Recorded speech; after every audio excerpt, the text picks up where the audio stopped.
Bueno, buenas tardes a todos y todas los que nos están siguiendo por el canal de YouTube de la Facultad de Ciencias Físicas y Matemáticas de la Universidad de Concepción. Nos hemos sumado a las actividades del Día del Patrimonio Cultural con varios diálogos y varias otras actividades que ha organizado la facultad, entre las cuales que están enmarcadas en la actividad de Ciencia con Conciencia, y entre las cuales está nuestro foro virtual hemos denominado Matemática Aplicada o Matemática Aplicable, donde queremos fomentar un diálogo, una conversación sobre cómo las matemáticas o en general las ciencias que se desarrollan al interior de la universidad, en sus laboratorios y en sus aulas, se pueden aplicar en la vida cotidiana, ¿cierto? Y proponiendo soluciones a problemáticas reales que enfrenta la sociedad. Muy contingente es ahora el tema de la pandemia, pero en general hay problemáticas que surgen en el sector, en todos los sectores, por ejemplo, productivos, industriales, donde la matemática tiene algo que decir. Para esto hemos invitado a nuestro foro al profesor Rodolfo Araya Durán. Él es director del Centro de Investigación en Ingeniería Matemática, el CIMA, doctor en Matemática de la Universidad de París 6, académico con 30 años de trayectoria aquí en la universidad, ha sido decano de la facultad también, desde donde, entre otros desafíos, enfrentó también le correspondió, digamos, empujar la creación del Centro de del Centro de Investigación en Ingeniería Matemática. Actualmente el profesor ha señalado, cuando ha asumido la dirección del centro, que le interesa dar un impulso especial a la colaboración multidisciplinaria y mantener los altos índices de producción científica que el centro ya muestra. Y en el sentido de la multidisciplinariedad de la ciencia, él mismo colabora y codirige un proyecto anillo en el ámbito de la geofísica. Profesor, ¿cómo está? Buenas tardes. Hola, buenas tardes, Iván. Muy bien, muchas gracias. También nos acompaña Camilo Mejías, también doctor en ciencias aplicadas con mención en ingeniería y matemáticas, de acá de la Universidad de Concepción. Él fue alumno desarrolló su tesis de investigación acá en el CIMA también, bajo la dirección del profesor Raymond Burger. Actualmente Camilo dirige eh, la empresa Ibrin, que es una empresa que justamente busca entregar soluciones desde la matemática a problemáticas del ámbito productivo y de otros ámbitos.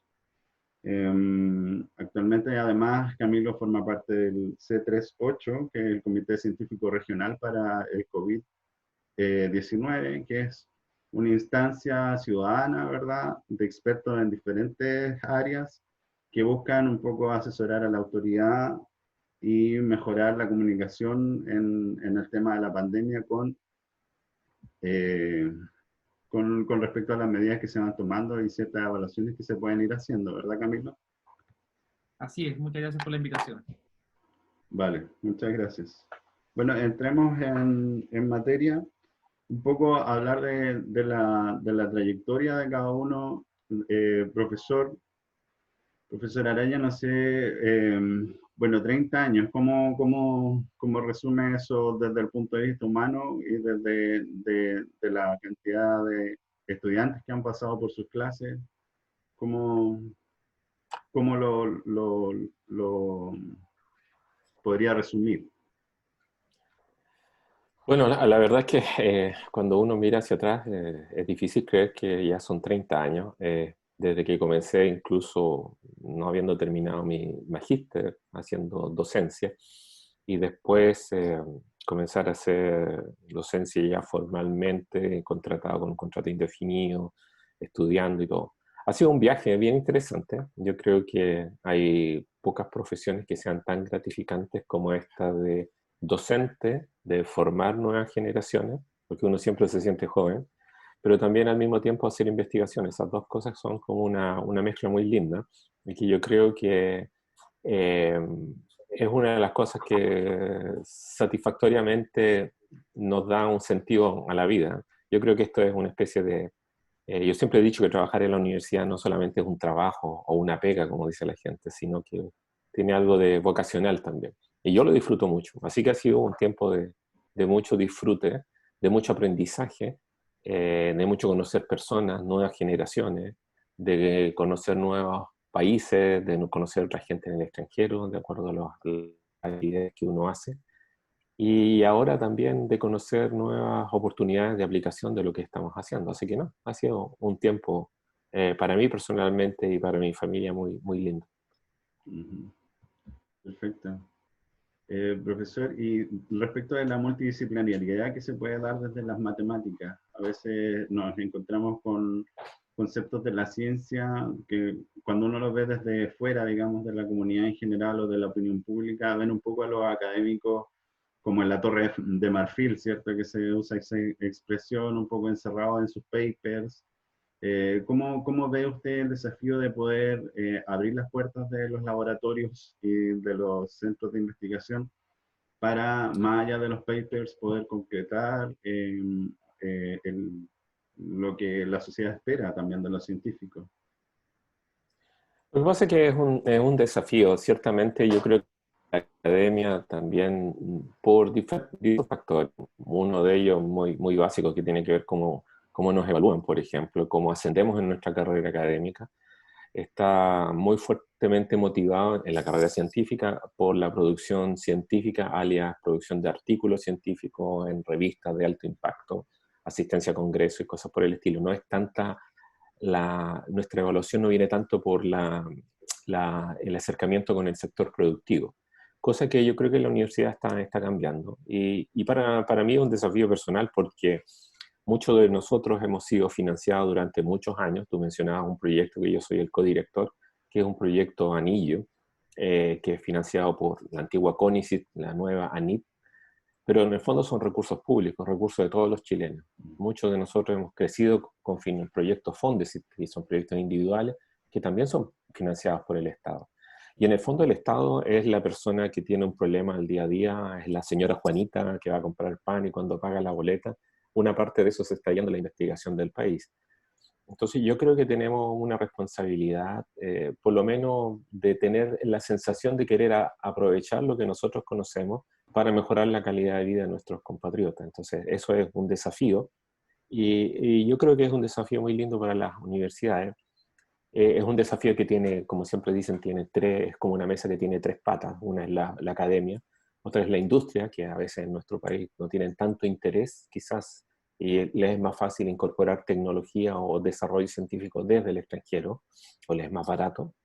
Y la tercera pata es el Estado. Entonces, el convivir en estas tres cosas es muy interesante. Pero se pueden hacer muchas cosas al interior solamente en la universidad. Por ejemplo, yo colaboro con gente en geofísica, en geología, y donde ya se muestran, por ejemplo, cosas que se pueden aplicar. Hay varios centros que tiene la universidad, hay centros en oceanografía, hay centros en astronomía, hay centros en el EULA, por ejemplo, de contaminación, hay centros del agua, donde tenemos un académico del centro que participa, que es Raymond Burger, pero y donde resuelven problemas bastante realistas. O sea, está la producción científica que siempre hay que seguir haciéndola. Queremos hacer ciencia y ciencia de buen nivel. Pero también queremos, a lo mejor no todo el mundo, pero por lo menos un porcentaje de nuestros académicos deberíamos tener un interés de aplicar. Aunque sea al comienzo, y eso ha sido mi propia experiencia, a un nivel a lo mejor un poco básico, que uno cree que de lo que estamos haciendo no podría salir una publicación. Pero a medida que uno va ganándose el espacio con las personas que ven la matemática con menos desconfianza, que la ven más útil, los problemas se van abriendo y se van haciendo más complejos y más interesantes desde el punto de vista científico. Así que hay una responsabilidad que yo creo que es social, de ser buena ciencia, pero también de ver cómo le ayudamos a nuestra sociedad a mejorar su calidad de vida con lo que nosotros hacemos. A mí me parece que, por lo menos para mí, es un desafío personal que por lo menos trato de tener. Entonces, Camilo, ¿tú cómo ves esta relación entre estas tres patas que nos mencionaba el profesor, o específicamente entre el sector productivo o las áreas industriales con la academia? Falta... Ahí sí. Perdón. Ciertamente que es muy necesario. De hecho, hay una anécdota que cuando me tocó entrar a estudiar ingeniería civil matemática, me tocó preguntar muchas veces qué significaba esa carrera, porque nadie sabía, solamente la gente que lo había estudiado tenía amigos muy cercanos. Y actualmente con el COVID, esta es la primera vez en la vida en donde tú no tienes que explicar qué hace un matemático o qué hace un ingeniero civil matemático en particular, porque saben que tienen algo que ver con las curvas y que nos pueden ayudar. Entonces, había una dicotomía entre la industria, el Estado y la academia por cómo podían aportar los matemáticos y la matemática para hacer cosas, y yo esperaría que después de esto, al menos, tengamos una pequeña ventanita en donde ya sea mucho más fácil saber cuál es nuestro trabajo y cómo podemos realmente aportar en diferentes áreas. Cuando decías después de esto, te refieres al contexto de pandemia. Así es. Creo Sí, que porque este es un, perdón, creo que este es un lugar que si bien es un tema más o menos complejo de lo que se vive actualmente, es un espacio muy importante para que realmente podamos mostrar cómo podemos hacer aportes desde nuestra área y ahí realmente aplicar la matemática para algo súper atingente, que es de alguna forma hacer pronóstico y hacer aportes hacia la autoridad y puedan mejorar su toma de decisiones. ujú, ese es el objetivo central del comité que ustedes conformaron, ¿no? Sí, de hecho, bueno, yo no soy parte de los que que conformaron ese comité, sino que a mí me invitaron por las gráficas y las diferentes pronósticos que hacíamos en diferentes medios y en diferentes redes sociales, vieron ahí un aporte y ellos entonces dijeron hay que incorporar matemáticos a este comité también. Y así es como llego a ese lugar. Ustedes en IBRIN, bueno, para dar un poco de contexto, cuéntanos a qué se dedica IBRIN y cómo se conforma, quiénes la componen. Ah, claro. Bueno, hacer un disclosure acá, Rodolfo fue mi profesor también en la universidad, entonces igual yo comparto y él transmite dentro de todas sus clases mucho lo que dice acá. Y finalmente uno termina haciendo una formación de todo esto. Entonces yo comparto esto de las tres patas y lo que hice yo fue mucho más forzar una de estas patas, que es transformar lo que es el conocimiento académico y pasarlo hacia la industria a través de una empresa, que es la que creamos, que se llama IBRIN, que es hidroingeniería, y así poder dar soluciones en la industria, ya sea minera o diferentes áreas, a través de modelamiento matemático y de finalmente de soluciones que estén en la frontera del conocimiento, muy cercano a la investigación y el desarrollo. Y en ese contexto es donde en IBRIN, cuando empieza la pandemia, empezamos a aportar y empezar a sintetizar la información para poder dar un poco mayor de bases sólidas y científicas de lo que estaba sucediendo. Porque en todo este caos de la pandemia en Chile, había mucho de mucha gente que hacía predicciones y que de alguna forma se aventuraba con los números sin tener mucha base matemática sólida, sino que un Excel, ¿verdad? Y una regresión lineal para mostrar diferentes soluciones. Y ahí es donde nosotros encontramos un espacio y aportamos bastante, diría yo. Hicimos un sitio web donde actualizamos todo lo que son las cifras y hacemos ciertos análisis que son mucho más técnicos de lo que está sucediendo con la pandemia acá en Chile. Perfecto. ¿Cómo han percibido la recepción de parte de su público objetivo o de la gente en general respecto del trabajo que están haciendo ustedes en el contexto de la pandemia? A mí me sorprende la buena recepción que hemos tenido porque finalmente no esperaba que tanta gente le interesara realmente todo esto. Muchas veces uno habla con ciertos conocimientos, pero sabes que le habla a cierto mundo porque finalmente, como ustedes bien decían, había una torre de marfil. Entonces todo lo que uno habla en la academia, en números, finalmente la gente se pone en mute porque un poco le tiene miedo a las matemáticas y siente que eso es un mundo que solamente se pasa, no sé, en el colegio, en la universidad un poco y después se acaba. Y ahora realmente, como no hay soluciones a muchas cosas, recurren a diferentes áreas, como en particular las matemáticas y en las cosas que nosotros hacemos en nuestras proyecciones, así que eso ha hecho que tenga bastante resonancia y que sí podamos hacer aportes bien significativos. Así que Perfecto. mucho más de lo que yo esperaba. Profesor, eh, bueno, hay el contexto de pandemia, como decía Camilo, en el fondo ha acelerado ciertos procesos. Por ejemplo, el que hoy día estemos reunidos por esta vía y no a la manera tradicional, tal vez en un salón con gente, ¿cierto? Para conversar estos temas.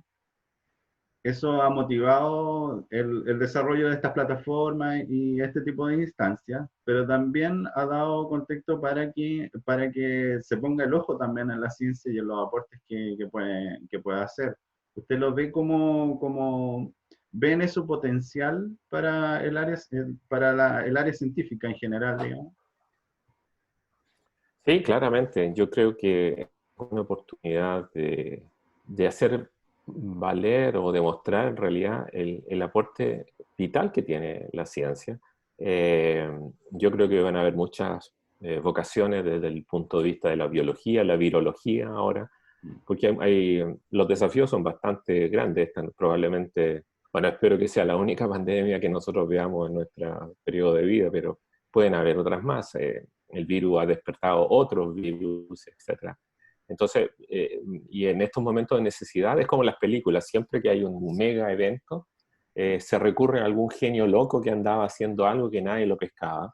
Y bueno, aquí es lo mismo. Me parecía, había una cosa muy, muy interesante que decía una viróloga española que decía, bueno, a un virólogo le pagan 1.800 euros al mes por trabajar. Y a Messi y a Ronaldo, Cristiano Ronaldo, le pagan 1.000.000 de euros. Entonces vayan a pedirle la vacuna a ellos. Yo espero que esto despierte las vocaciones científicas y que se den cuenta que la ciencia tiene mucho que decir, no solamente las biologías, sino un millón de otras más, entre ellas las matemáticas, los modelos de predicción, los modelos de contagio, que ya hay gente, incluso en el mismo centro, Raymond está dirigiendo unas tesis de unas estudiantes que están haciendo modelos y tiene contacto con centros de transmisión de enfermedades en Estados Unidos. Todos esos modelos son matemáticas que están detrás de eso. La posibilidad de poder conversar mediante estos medios, o WhatsApp, que cuando habla de que está encriptado de comienzo al fin, la encriptación también tiene que ver con modelos matemáticos que hay detrás de eso, teoría de números. Entonces, yo creo que es una oportunidad para que las personas abran los ojos y se den cuenta que hay cosas muy importantes que hacer en ciencia y que a veces uno las olvida, pero llega el momento y nos damos cuenta que dependemos mucho del extranjero, no tenemos una logística, por ejemplo, algo muy lindo que está ocurriendo ahora, una carrera por generar un ventilador mecánico chileno. Hay 5 semifinalistas, yo sé, en un proyecto de la ANIT, junto con la Cámara de Producción y Comercio, que se llama Respira Chile, y la Universidad de Concepción con la Facultad de Ingeniería y con Medicina, tienen un prototipo dentro de los 5 primero, y creo que es el primero que ha pasado la prueba en animales. Así que eso ha despertado, esta necesidad ha despertado claramente los talentos que tenemos en Chile, y porque en realidad se nos niega la oportunidad de traer ventiladores de otra parte. Hay toda una guerra de ventiladores. Entonces, toda esta ciencia se aplica, y es el momento de descubrir que, desgraciadamente por una motivación bastante negativa, pero es el momento de mostrar que en Chile se hace ciencia de buen nivel y ciencia que se puede aplicar a problemas concretos.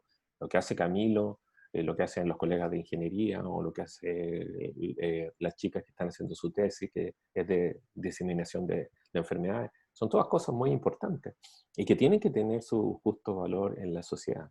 Eso. Perfecto. Respecto en general de la multidisciplinariedad, un ejemplo es aquel proyecto anillo que usted codirige. Si nos pudiera contar cómo se da este vínculo con los geofísicos y con los geólogos, y qué tipo de problemáticas se abordan a través de ese proyecto. Bueno, el proyecto Anillo se llama Precursor y la idea es es ambicioso, tratar de ver qué cosas son precursoras, ¿no? O qué pasan antes de los grandes sismos que tenemos en el país, de los megasismos. Entonces, obviamente, el sueño siempre de toda la gente que hace sismología o ciencia de la Tierra es tratar de tener cómo predecir cuándo va a ocurrir un gran terremoto, cosa que por lo menos por el momento es muy difícil. Sin embargo, hay ciertos signos, lo que ha significado recuperar una gran cantidad de datos. Hay muchos GPS que están instalados en buena parte del país. Somos un laboratorio natural para todo esto. Y esos han generado una gran cantidad de datos. Entonces hay una cantidad de series de tiempo de datos. Y la pregunta es cómo escarbando dentro de esos datos podemos recuperar cosas que sean significativas. Porque muchas veces los datos están llenos de errores, y no solamente en sismología, en muchas cosas de la vida real. Camilo, que ha trabajado con datos, seguramente tiene que filtrar muchos datos y tratar de ver cuáles son las corrientes principales dentro de esos datos. Y bueno, con esos datos la idea es generar un modelo que alimente un modelo matemático y que nos pueda dar alguna idea de si esos datos son, la idea es crear como sismos artificiales en nuestros computadores para ver si se ajustan o no se ajustan a los datos que hemos recogido en la realidad, en los sismos del Maule, qué sé yo, en Santiago, en los de Japón, etc. Entonces es una cosa multidisciplinaria porque requiere mucha disciplina, sismólogos, geólogos, gente que tiene formación como yo en matemática aplicada, análisis numérico, generación de modelos, también tenemos computación de alto rendimiento. Entonces, todo ese tipo de cosas es para ver cómo somos precursores o cómo podemos dar una señal de alerta cuando están pasando ciertas cosas. Decir, por lo menos enseñémosle a la población que la probabilidad de que venga un sismo es importante y por lo tanto, ¿qué medidas de prevención podemos tener? Hay otra gente trabajando en tsunami también, hasta dónde llegarán los tsunamis, cuáles son los modelos que predicen hasta dónde una ola de tantos metros puede llegar, conociendo la batimetría o cómo es el fondo marino cerca de la costa chilena, sobre todo cerca de las grandes ciudades. Entonces, hay un millón de cosas que hacer y lo que nos falta es el tiempo y muchas veces el interés. Y desde el punto de vista académico también ahí se pueden sacar publicaciones, quizás no en matemática, pero sí en otras ciencias aplicadas que también son muy valiosas.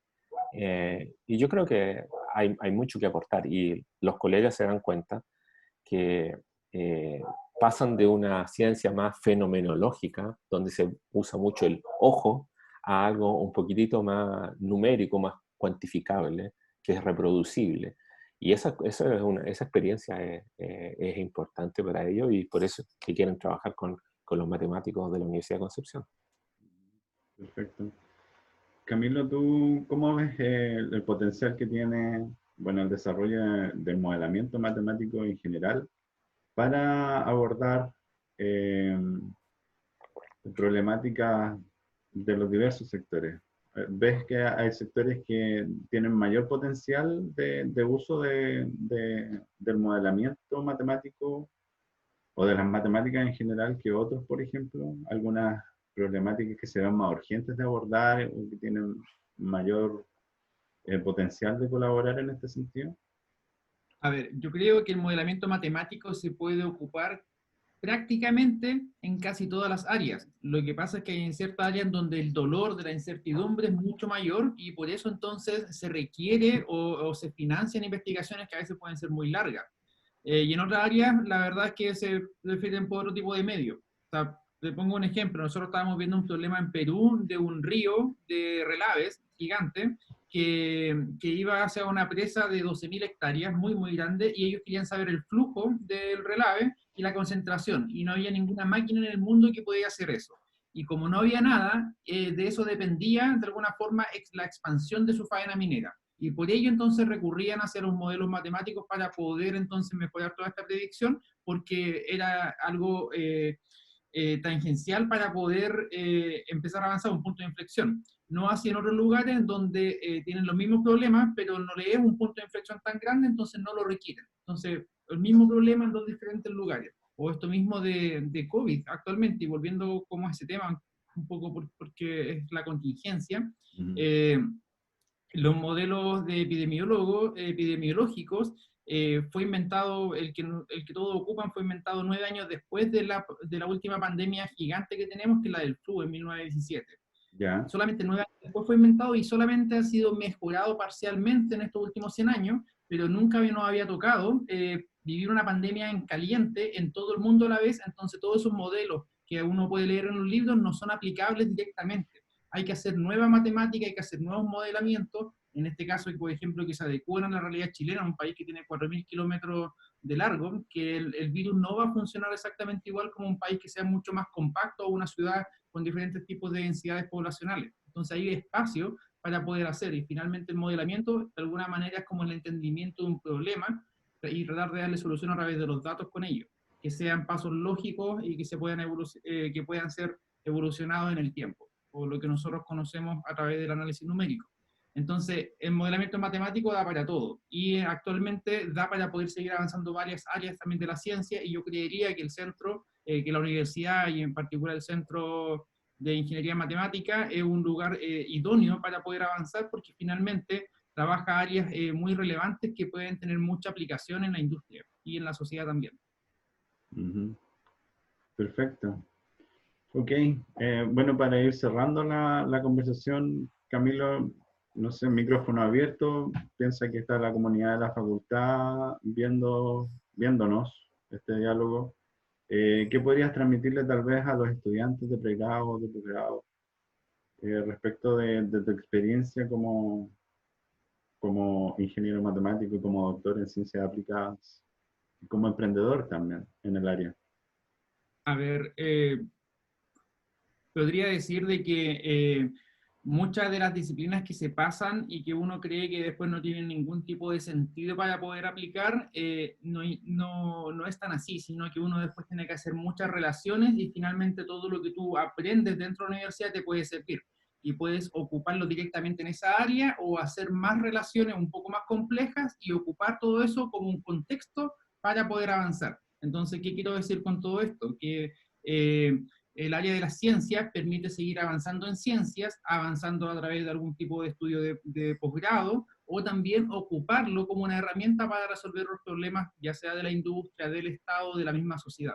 Y finalmente la ciencia es un lugar esencial en donde, cuando todo el mundo tiene problemas e incertidumbre, la ciencia y los científicos son los que pueden poner los pies en la tierra en ese momento, y entonces pensar respuestas lógicas para poder avanzar y encontrar soluciones. Y por eso la ciencia es tan gravitante, y lamentablemente uno se acuerda de eso cuando hay problemas, pero finalmente tienen que estar y tienen que funcionar. Entonces el llamado es a que se pueda seguir estudiando y se pueda seguir desarrollando ciencia, porque esa es la única forma en que este país va a volverse un país desarrollado, desarrollando su propio conocimiento y generándolo desde aquí hacia el mundo.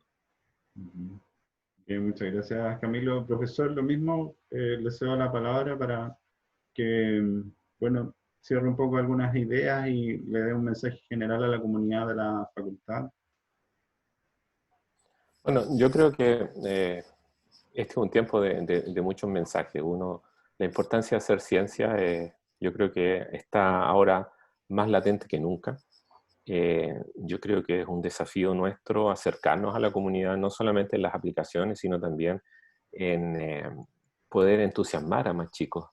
Y en particular, yo creo que necesitamos más chicas, más mujeres, en que hagan ciencia, que vean la ciencia como un espacio donde pueden encontrar también una vocación, porque son fundamentales. En matemática tenemos un déficit en esto, y es una cosa cultural probablemente, pero que tenemos que ir cambiando. La otra cosa es que lo que hacemos tiene relevancia y va más allá de lo que uno cree. A veces uno cree que lo que hace es simplemente una cosa personal, un desarrollo que no afecta la vida de nadie, pero da la casualidad que de repente afectamos la vida de una persona, como Camilo, que abre después una empresa que va a ser de mucho beneficio a cientos de personas. Entonces, lo que hacemos tiene importancia. La ciencia es ciencia, hay que hacer buena ciencia siempre y tratar de tocar la vida de las personas. Y hay que recordar que nuestro país necesita salir un poco de este modelo extractivista que hay y acercarnos hacia un modelo que tenga que ver con la exportación de otro tipo de cosas, no solamente del cobre bruto, de la madera en bruto, del pescado en bruto, sino también colocarle valor agregado. Y para eso es necesario la incorporación de los científicos en las empresas, en la toma de decisiones en el gobierno. Todos estamos muy expectantes que la creación de este Ministerio de Ciencia y Desarrollo en el país, que es la primera vez que se logra, sea de impacto en el sentido de que se escuche la voz de los científicos a nivel de las políticas públicas. Entonces, es un lindo tiempo para estar comenzando a hacer ciencia. Me gustaría haber comenzado mi carrera ahora, en este tiempo donde hay tanta herramienta, donde hay tanta oportunidad, Es un desafío para seguir en la vida y para ver cómo cambiamos la vida de nuestros compatriotas. Perfecto. Ok. Muchas gracias, profesor, entonces. Muchas gracias, Camilo, por su tiempo, por haber, ¿cierto?, abierto la puerta de este conversatorio, donde esperamos poder haber contribuido a esta conversación, pues, a conversar sobre este diálogo que debe haber entre la academia y la sociedad en general para la aplicación de la ciencia en problemáticas concretas como dijimos. Muchas gracias, muy buenas tardes. Gracias, Iván. Nos vemos. Chao.